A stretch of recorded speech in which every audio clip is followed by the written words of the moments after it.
Naimbitahan si Kevin Kiambao sa Sacramento Training Camp. Marami ang natuwa. Pero ang tanong, real talk lang ha, kaya ba talaga niya ang NBA level? Si Kevin, walang duda, isa sa pinaka magaling na local players ngayon. MVP sa UAAP at ngayon, KBL import sa Korea. Pero bago tayo magbunyi, pag-usapan natin ng direkta. May tsansa ba talaga siyang makapasok sa NBA? O baka suntok sa buwan lang ito? Basketball IQ. Mga kahadel, hindi natin pwedeng basta i-dismiss si Kevin Kiambao. Kasi kung pag-uusapan natin ang game IQ at court vision, dito lumalabas ang tunay na galing niya. Magaling si Kevin magbasa ng laro. Yung vision niya sa court, hindi ordinaryo, hindi pangkaraniwan para sa isang power forward. Ibang klaseng mata yan, parang may camera sa likod ng ulo. Kita niya yung galaw ng kalaban, kita niya yung libre bago pa lumibre. At kung nabalitaan nyo nga, di lang basta kwento, may resibo tayong hawak. 17 assists. Oo, mga kahadel. 17 assists sa isang laro sa KBL. Sino gumagawa nun? Hindi mo yan basta makikita kahit sa top guards ng Asia. Pang point guard lang talaga yan, o sabi nga ng iba, point guard level yan. Imagine mo forward ka, pero ikaw ang nagsisilbing utak ng opensa. Hindi lang scorer, hindi lang rebounder, kundi playmaker. Body and size advantage. Sa Pilipinas, mga kahadel, ang 6'5 na may ball handling at passing, parang cheat code. Di mo yan makikita araw-araw. Pag nandoon si KQ sa court, para kang naglalaro ng 2K na naka my player build. Sa UAAP, halos lahat ng aspeto ng laro nasa kanya. Scoring, kayang-kaya. Rebounding, regular na trabaho. Pero yung playmaking bilang isang forward, yan ang hindi mo tinuturo lang sa training camp. At ang malupit pa dito, yung 6'5 na build niya, pag dinala sa Asian basketball scene, mas mabigat, mas explosive ang impact kasi kaya niyang sabayan yung mga imports sa hustle, pero meron siyang basketball IQ na pang quarterback ng team. Versatility. At ito pa mga kahadel, hindi lang basta basketball IQ at vision ang meron si Kevin Kiambao. Pag tiningnan mo yung skill set niya sa opensa, kompleto sa rekado. Kaya niyang pumuste gamit ang katawan at footwork na parang bihasa sa ilalim. Hindi lang basta bangga, may galaw, may sipat, may finesse. Kaya niyang umatake sa perimeter. Yung tipong teka, forward ba to o wing? One dribble, fake, drive to the lane, lahat kontrolado. At yung shooting niya sa perimeter, hindi man automatic pero desente. Enough para respetuhin ng depensa. Hindi mo siya pwedeng iwanan. Tapos meron pa siyang 3-point range. Oo, hindi streaky shooter. Pero pag nag-init, bang, swak sa net. At pag minsan dinadala pa niya ang bola, ayos lang, di sobrang flashy pero sapat para i-reset ang opensa o mag-start ng play. Yung tipong kapag wala sa court yung point guard, pwede siyang backup brain. Pero ito ang limitation ni Kevin. Lacking explosiveness. Pero ito rin ang kailangan nating tanggapin, mga kahadel. Kung ikukumpara mo si Kevin Kiambao sa mga NBA forwards, hindi siya explosive. Yung first step niya, medyo mabagal kung ikukumpara sa mga wings at forwards ng NBA. Sa NBA kasi isang dribble lang ng kalaban, blow by na agad.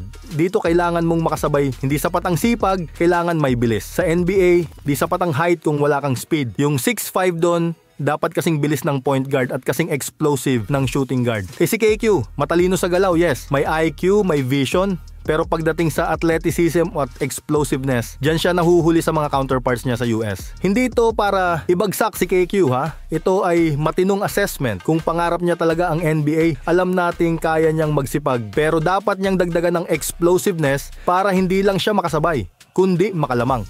Shooting consistency. Hindi pa deadly ang jumper ni Kevin, lalo na sa 3-point range. Oo, may tira siya, pero hindi pa ganon ka-consistent o ka-respetado. At sa NBA ngayon, kahit power forward ka, required na ang shooting sa labas.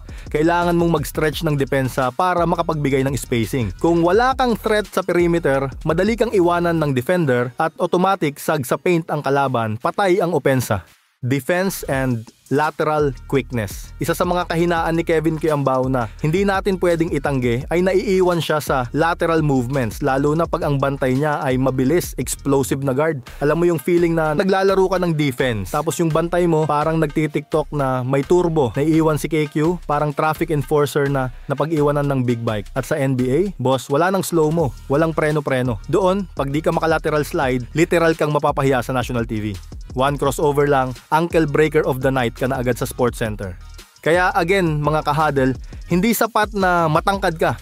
Kailangan mabilis din ang paa mo, hindi lang ang utak.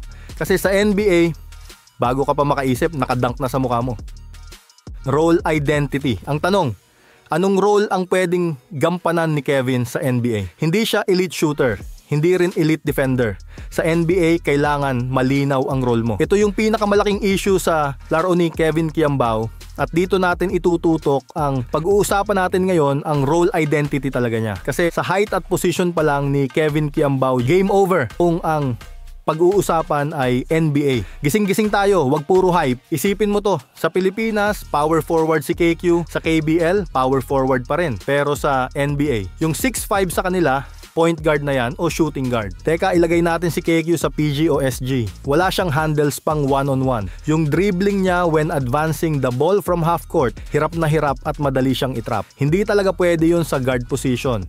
Hindi lulusot sa mga halimaw sa perimeter ng NBA. O sige, ilagay mo sa SF or PF. Pero ang problema, 6'5" lang siya mga kahadel. Sa NBA dapat minimum 6'8" pataas sa ganyang posisyon. Doon pa lang wala talaga.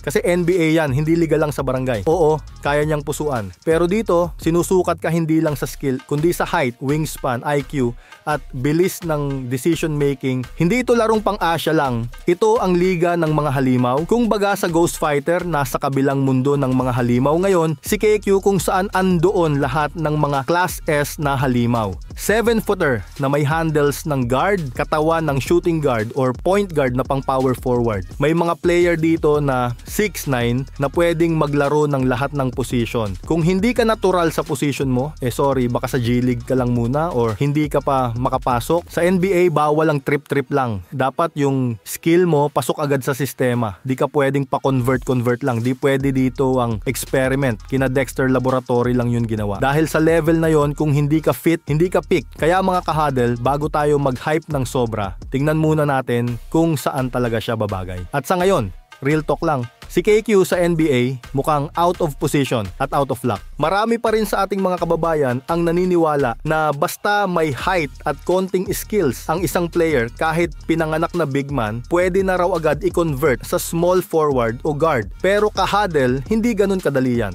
Not all abilities can be developed. Tandaan nyo, skills can be trained. Pero ang abilidad, likas yan, inborn. Halimbawa, si Junmar Fajardo. Oo, 6'10 siya. Pero do you really think pwede mo siyang i-train bilang guard? Kahit kailan, hindi yan naging laro niya. He's a natural big man. Now, compare that to some NBA shooting guards. Kahit 6'6 lang sila, kaya nilang mag-slide down sa small forward o kahit power forward minsan. Bakit? Kasi may abilidad silang i-adjust. May natural tools sila para mag-adapt sa ibang posisyon. Kaya, huwag nating ipilit kung saan hindi swak. Hindi lahat ng may tangkad dapat gawing wing. You need the right mix of skill, mindset, and natural ability. Think about it, kahadel. If Kevin Kiambao was truly effective at the small forward position, then why didn't Coach Tim Cone give him more minutes there for Gilas? As a backup SF, bakit hindi siya ginamit consistently? You know why? Because KQ isn't reliable or consistent enough at that spot. When you're a small forward, you need handles like Gabe Norwood or Justin Brownlee. You gotta break defenders down, create plays, control the pace. Even in Korea, where he's listed at 6 feet 5 inches, they still didn't put him at small forward. He was used as a power forward. That tells you something, but here's the thing, and this is where I respect KQ. He knows his weaknesses. He's self-aware. And instead of denying it, he's putting in the work. He's grinding, working on the parts of his game that need improvement. That's growth. That's mindset.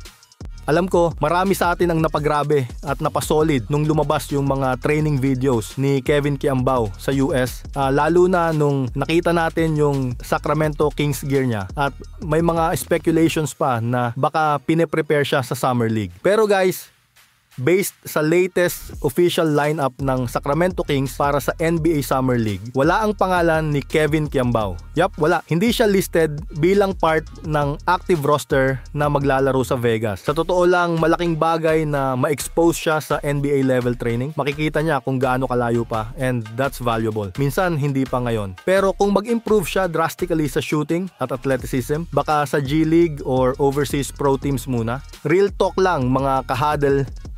Suntok sa buwan? Oo. Impossible? No way. Even with just a 1% chance, there's still hope. Dahil ang pangarap ay hindi lang sinusukat sa layo ng bituin, kundi sa tapang ng pusong umaabot sa langit. Pero kung tayo'y magiging matapat sa pagsusuri, hindi pa sapat.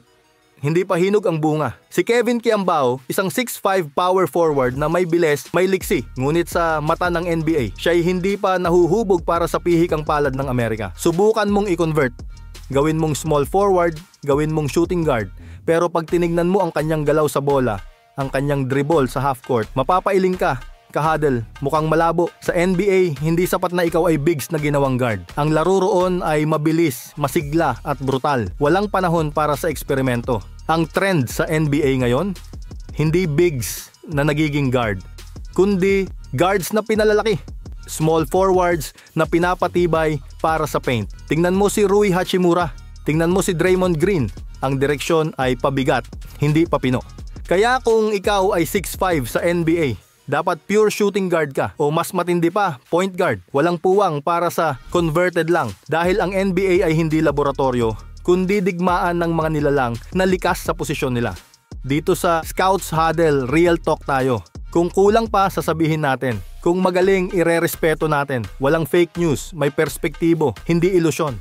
Kung trip mong ganitong usapan, like mo na to at mag-subscribe ka na rin para sa mas maraming real talk dito lang sa Scouts Huddle.